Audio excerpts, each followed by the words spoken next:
Hi everyone, it's Emmeline here and I'm back with another nature trail, and this time I'm at Chun Downs Nature Reserve and I'm here with the lovely Laura.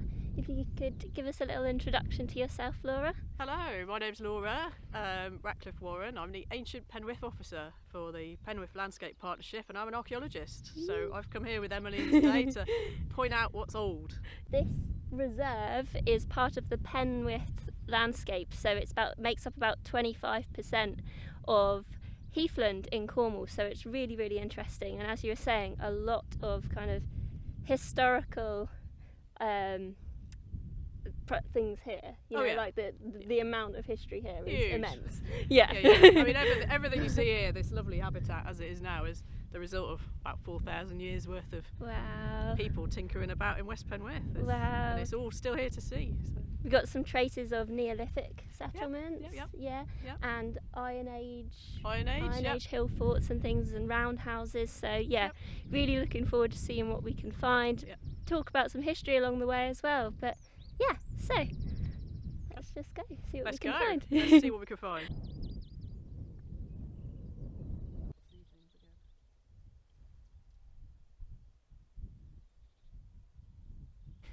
That was some stitchwort, and we were just talking about now that there's a really interesting kind of a bit of mythology associated with that flower, some interesting folklore, particularly in Cornwall, and the tale goes that if you pick a stitchwort, then it will make the pixies angry, and also it will cause a storm. So there's a little bit of a folk tale for you. We'll see what else we can find. Bracken out there waiting to spring back to life. Yeah, and what's the issue again though at Bracken? Well, the causes for, like, in an archaeological sense. Well, I mean, in an archaeological sense, the Bracken is of a concern because the roots that it grows from, it's like rhizomes, like a network of rhizomes, and they can be sort of 30 centimetres deep, possibly even further, although the soil's not generally that deep around here, but it means that any buried archaeology is just getting torn up by these rhizomes. You know, the other types of fern, like the root systems are sort of above ground a little bit. You get those kind of like little sort of fern stumps and the roots aren't that deep. But this bracken is incredibly invasive, and it seeks deep into the ground. It's very competitive, and it kind of outcompetes all sorts of other plants. The project has been going for 5 years. It's due to finish quite soon, but we've repeatedly visited these sites and scythed them once or twice a year at the appropriate time. You can see here it's just like this. Yeah, it's all this, isn't it? Yeah. All this. Another bracken. couple of months and it'll be this high. Yeah, it provides some cover, obviously, for like ground nesting birds and things like that. Yeah. But at the same time, it's good food, you know, for some of the sort of butterfly species and moths and things. Like, you wouldn't want to eradicate all of it, but it can be a problem. Yeah, especially around archaeology. Oh wow, they're really They're cute, aren't they? You can go into it and then you can actually see. Those are great. I love that. That's really cool. Look, the plant there on that branch. Oh yeah, I think it is. Yep. Oh. There they are. There's a pair. Warblers. Oh yeah, look. Haha, I got that. There it is on that. It's right on the top of that gorse bush over there now. I don't know if you can zoom in. I can. I've got it. Yeah. He's right. Yeah. I haven't got it too close because of this lens, but you can see. You get. Yeah. But I've got it. Oh, that's cool. That'll be a nesting pair. Oh, brilliant. And that was the Dartford warbler. Dartford warblers. Which we were talking about when we arrived. We were wondering. Well, we were wondering if we were going to see any, because I've never seen them before, and that's my first time seeing Dartford warblers. So that's really cool. This is the Iron Age hill fort ramparts, Chun Castle. So the ramparts here, about 150 years ago, were reputedly 4 metres high, and the stones were sold to pave big chunks of Penzance. Whoa. So a lot of these old monuments were sort of robbed out for rebuilding other things. This is Chun Castle. Pretty well known. So we've been managing the vegetation on it just to stop it being kind of strangled, and people couldn't get in to see it properly either. So yeah. Here we go. So Iron Age hill fort. Outer bank cutting through. So this is like a gateway, or would have been one of the gateways. Yeah. In you come. And then this is the inner stonework. So this is the bit that was robbed out for Penzance. Really nicely built, you know, properly keyed in. None of these stones were quarried. Yeah. They're just found from the moorlands. So pretty impressive. And when you think it was another 3 metres higher. Whoa. The iconic main entrance. It's worth a look. Really cool. Zoom in on that. Wow. I mean, it's a thick old wall. Yeah. You're not going to get through that. No. And then I think in the Civil War it was occupied as well, so you get the sort of people reusing it again and again. It's bigger than I thought it would be. Yeah, they're big old hill forts. Yeah. They appear to be built to be defensive, but there's very rarely any evidence of conflict on these sites. They were very showy, and they're usually in very prominent locations. Like you want people to see them, maybe as a demonstration of the strength of the community. Yeah. You know, look what we can build. We've got this prominent location. People coming here and perhaps trading or celebrating, or Yeah. So we're just looking at the plant diversity on the banks here. Sorrel. Yep. And then what was the other one? Oh, bilberry. Bilberry as well. Flowering away nicely there. Yes. Early flowering bilberry. Yeah, and over there the dog violet. And we know this because of the spurs on the back of the flower. If they are the early violet, then they are purple spurs, and the dog violets have more of like a paler spur, sometimes like a greeny colour as well. That's a nice little shot there. Can you tell me a bit more about the Penwith Landscape Partnership and the involvement with Cornwall Wildlife Trust in that as well? Yeah, sure. So the Penwith Landscape Partnership was a 5-year lottery-funded project to work in the sort of living historical landscape that is West Penwith. So heritage is a big part of that. There's 13 strands to the project. Heritage is just one of those strands, and it sort of touches on all the others, because you just can't avoid the history down here. It's everywhere. You know, if you've got sites, you need people to get to them. Yeah. but footpaths need maintaining. So, and then we have like an enormous volunteer workforce that help us out with all our projects. So each subsection of the big project has its own like focus. There's a hedging project, for example. Lots of hedging going on. Yeah.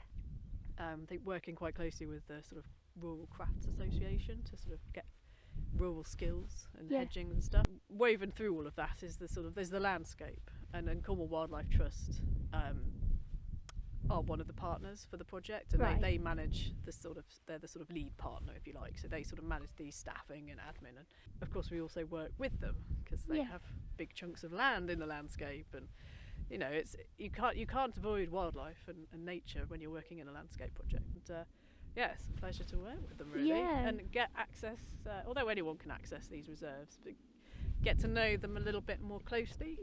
With me, it's generally through the sites, and you can't help but notice the wildlife and the nature. Exactly. And it's been good for me to work so closely with ecologists, because then I understand more about that side of things, which means you can manage the sites better, because you can manage it for archaeology and also consider wildlife and biodiversity.